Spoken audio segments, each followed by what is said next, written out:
Hello guys and welcome back. So guys आज हम जो वीडियो परफॉर्म करने वाले हैं, इस वीडियो में हम पूरा का पूरा शोल्डर का जो फुल असेसमेंट होता है, अगर कोई भी पेशेंट आपके पास आएगा तो फिर आपको पेशेंट के साथ कैसे परफॉर्म करना है, आपको पेशेंट को क्या चीज़ें चेक करनी है, वो सारी चीज़ें मैं आपको बेसिक चीज़ें जल्दी जल्दी बता देता हूँ। तो अगर आपके पास कोई भी क्लिनिकल प्रैक्टिस में कोई पेशेंट आता है तो सबसे पहले आप जो करते हैं वो होता है ऑब्जर्वेशन। मतलब हिस्ट्री वगैरह सब कुछ लेने के बाद फिर सबसे पहला स्टेप आता है ऑब्जर्वेशन। तो आपको ऑब्जर्वेशन में क्या देखना है? अब गाइस देखिए, ऑब्जर्वेशन में अगर कोई पेशेंट आपके पास सबसे पहले आया है तो आपको पेशेंट के दोनों तरफ के शोल्डर्स का लेवल देखना है।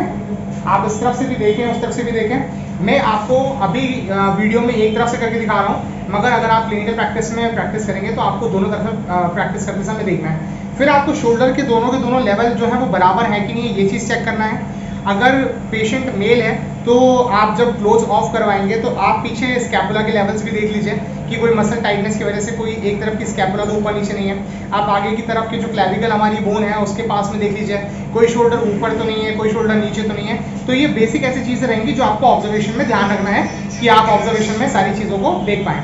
दूसरा फिर गैस उसके बाद आता है पाल्पेशन। तो अगर ऑब्जर्वेशन के बाद आप पाल्पेशन करेंगे तो पाल्पेशन में आपको क्या करना है? आपको पाल्पेशन में पेशेंट के दोनों तरफ के शोल्डर का एक्रोमियम प्रोसेस, आपको जो हमारा ह्यूमरल हेड होता है उसको पाल्पेट करके देखना है। आपको जो मेजर मसल्स हैं जो शोल्डर के आसपास रहती हैं, जैसे कि ट्रेपेजियस ऊपर हो गई या मिडिल ट्रेपेजियस के जो पीछे फाइबर्स हैं वो हो गए, डेल्टोइड हो गई, सुप्रास्पाइनेटस हो गई, इंफ्रास्पाइनेटस हो गई, जिस जिसके टेंडन आप पाल्पेट कर सकते हैं वो सारी चीज़ों के आपको टेंडन्स पाल्पेट करके देखना है। और आपको ये चीज़ चेक करनी है कि कहीं टेंडरनेस तो नहीं है। टेंडरनेस गाइस सिंपल होती है कि अगर पेशेंट को आप किसी एरिया में टच करेंगे तो पेशेंट को पेन होगा, इसे टेंडरनेस बोलते हैं। तो आपने सबसे पहले ऑब्जर्वेशन लिया, ऑब्जर्वेशन के बाद आपने पाल्पेशन किया।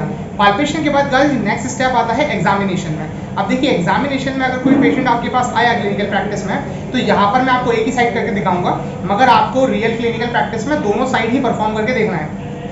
तो सबसे पहले हम पेशेंट की पूरी नेक मूवमेंट्स करवा के देखेंगे, क्योंकि नेक की जो हमारी मसल्स हैं, हमारी शोल्डर की जो मसल्स हैं वो अटैच उससे भी हैं। उसके बाद हम शोल्डर की मूवमेंट्स करवाएंगे।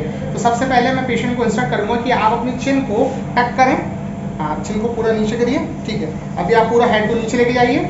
हाँ, नीचे पूरा, और नीचे और नीचे और नीचे जितना हो सकता है लेके जाइए। हाँ, बढ़िया। ठीक है, अब आप ऊपर की तरफ, फ्लोर की तरफ देखिए, ऊपर छत की तरफ देखिए। बढ़िया बढ़िया, बहुत अच्छा है। ठीक है, सीधे हो जाइए। बढ़िया। अब आपको गर्दन को साइड में झुकाना है। ठीक है, साइड में बैंड करिए, फ्लेक्स करिए। हाँ, जितना हो सकता है करिए। बढ़िया, अब उस तरफ करिए। ठीक है, बहुत अच्छा। अब आपको साइड में बैंड करके हेड को रोटेट भी करना है। ठीक है, बैंड करिए एक तरफ। ठीक है, नहीं सर, बैंड करिए। हाँ, अब उस तरफ गर्दन घुमाइए। बढ़िया, बहुत अच्छा। ठीक है, वापस सीधा कर लीजिए। हाँ, अब इस तरफ बैंड करिए। हाँ, उसको उस तरफ रोटेट करिए। ठीक है, बहुत अच्छे, सीधे हो जाइए। गाइस ये तो देखिए, ये पेशेंट ने खुद से किया। इसके बाद आपको जो अपर ट्रेपेजियस मसल्स हैं उनको स्ट्रेच करके भी देखना है कि स्ट्रेचिंग में कोई पेन तो नहीं आ रहा है। तो एक हाथ शोल्डर पे आ जाएगा, दूसरा हाथ यहाँ पर ईयर के पास आ जाएगा, और फिर आप साइड बैंड करा के स्ट्रेच करके देख लीजिए कि स्ट्रेचिंग में कहीं कोई पेन तो नहीं आ रहा है पेशेंट को। ये सारी चीज़ें आपको करके देखनी है। अब स्ट्रेचिंग के बाद अब आ जाता है शोल्डर। तो आपको शोल्डर में क्या क्या करना है? अगर पेशेंट सुपाइन लाइन में है और रेस्ट पोजीशन पे है तो आपको पैसिव मूवमेंट्स करवानी है। पैसिव मूवमेंट्स में आपको फ्लेक्शन, एबडक्शन, फ्लेक्शन पूरा का पूरा करना है, आपको एबडक्शन करवाना है, और आपको इंटरनल एक्सटर्नल रोटेशन करना है। क्योंकि मेरे पास जो पेशेंट है अभी वो बैठे हुए हैं, इसलिए मैं उनसे सारी चीज़ें एक्टिव मूवमेंट्स करवा के देखूंगा। तो आपको पैसिव मूवमेंट्स भी परफॉर्म करनी है और आपको एक्टिव मूवमेंट्स भी करवानी है। तो मैं पेशेंट को पहले पूरी एक्टिव मूवमेंट्स करवाता हूँ। ठीक है, ठीक है, आप अपने हाथ को सामने से ऊपर की तरफ पूरा उठाइए। ये देखिए, आराम से ये पूरा फ्लेक्स कर पा रहे हैं। ठीक है, वापस नीचे कर लीजिए। बढ़िया। अब आप अपने हाथ को साइड में उठाने की कोशिश करिए। हाँ, पूरा ऊपर तक उठाइए, जितना लेके जा सकते हो ऊपर तक उठाइए। बढ़िया, ठीक है, वापस नीचे ले आइए। ठीक है, अभी आप अपने हाथ को यहाँ तक उठाइए, मेरे हाथ तक, बराबर तक। हाँ, ठीक है। अब आपको, हाँ, ये आप ये एल्बो मोड़ के रखिए। अब आपको हाथ को ऊपर की तरफ घुमाना है। ठीक है, ये देखिए गाइस, ये पूरा कर लिया। इसमें आप स्ट्रेच देके चेक कर सकते हैं, थोड़ा सा स्ट्रेच देके देख लीजिए कि पेशेंट का रेंज ऑफ मोशन कैसा आ रहा है। फिर आप, हाँ, अब नीचे की तरफ घुमाइए। हाँ, इसको ऐसे रखिए।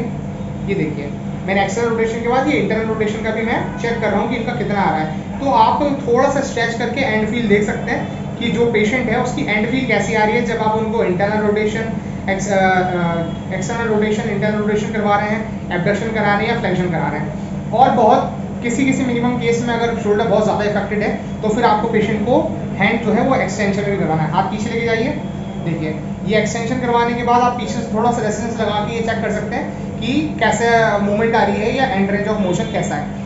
इसके बाद गाइस देखिए पैसिव मूवमेंट आपने परफॉर्म कर ली, मैंने वीडियो में बताया नहीं है बट सबसे पहले आप पैसिव मूवमेंट परफॉर्म कर लें अगर patient supine and desk position में तो है। सिटिंग में आपने एक्टिव मूवमेंट्स पूरी परफॉर्म कर ली। इसके बाद आपको रेसिस्टिव मूवमेंट्स भी परफॉर्म करनी है।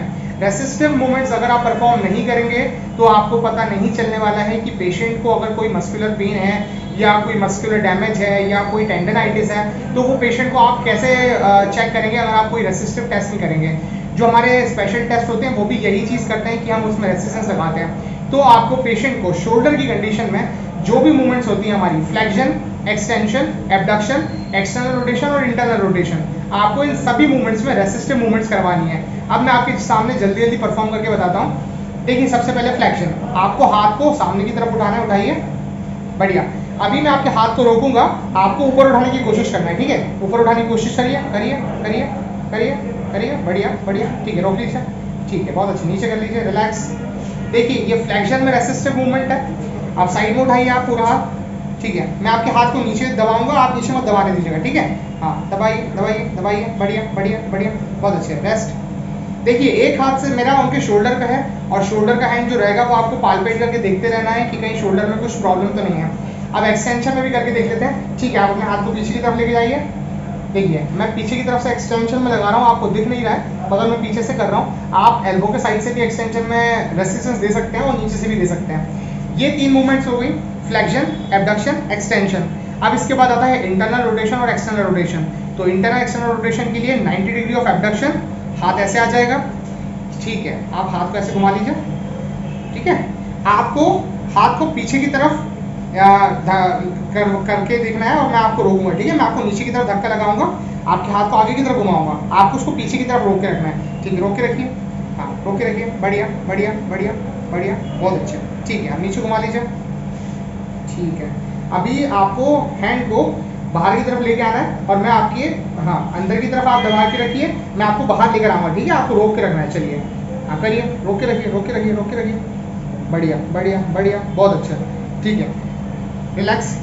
सो गाइस जब आप ये टेस्ट परफॉर्म करेंगे, जैसे कि मैंने एक्सटर्नल रोटेशन में करवाया कि उन्होंने परफॉर्म करने की कोशिश करी, मैंने रेसिस्टेंस लगाया, और वैसे ही इंटरनल रोटेशन में भी जब उन्होंने परफॉर्म करने की कोशिश करी, मैंने रेसिस्टेंस लगाया। तो इससे जो हमारी मसल्स हैं इंटरनल और एक्सटर्नल रोटेशन वाली, फ्लेक्शन में जो हमने किया, एडक्शन में हमने किया, एक्सटेंशन में हमने किया, ये सारी मसल्स को आप चेक कर सकते हैं। अगर किसी भी मूवमेंट में पेशेंट आपको कंप्लेन करता है कि उनका पेन एग्रीवेट हो रहा है या उनको पेन हो रहा है, तो फिर ये सजेस्टिव रहेगा कोई स्पेशल टेस्ट की तरफ। फिर आपको जिस भी मूवमेंट में कोई भी पेन हो रहा है या पेशेंट कंप्लेन कर रहा है कि पेन है, तो आपको स्पेशल मूवमेंट्स लगानी है उन मसल्स की, उस जॉइंट की, और जो भी वो मूवमेंट करें उन मूवमेंट्स वाली, और फिर आपको इसके आगे बढ़ना है। तो मैंने गाइस आपको स्टार्टिंग से बताया, पहले मैंने ऑब्जर्वेशन करा, ऑब्जर्वेशन के बाद मैंने आपको पाल्पेशन बताया, पाल्पेशन के बाद मैंने बताया कि पैसिव मूवमेंट्स पहले कर लेते हैं, सुपाइन लाइन में पेशेंट को लिटा के, फिर आपको बिठा के पेशेंट को एक्टिव मूवमेंट्स करवानी है सारी, और उसके बाद आपको रेसिस्टिव मूवमेंट्स करवानी है। सो गाइस ये जनरल पूरा हमारा shoulder full assessment run through होता है। कोई भी पेशेंट अगर आपके पास क्लिनिक में अगर आता है तो आपको उनका असेसमेंट ऐसे ही करना है। आप कोशिश करिए इसके अंदर और अगर आप एड ऑन कर सकते हैं चीज़ों को तो एड ऑन करिए, और ये सबसे बेसिक तरीका है जो आपको ये बता सकता है कि आपको पेशेंट के साथ कैसी कैसी मूवमेंट्स करवानी है, और मूवमेंट्स में फिर आपको कौन कौन सी मूवमेंट्स में कैसे कैसे रेजिस्टेंस देना है, और आप इससे क्या क्या पता कर सकते हैं।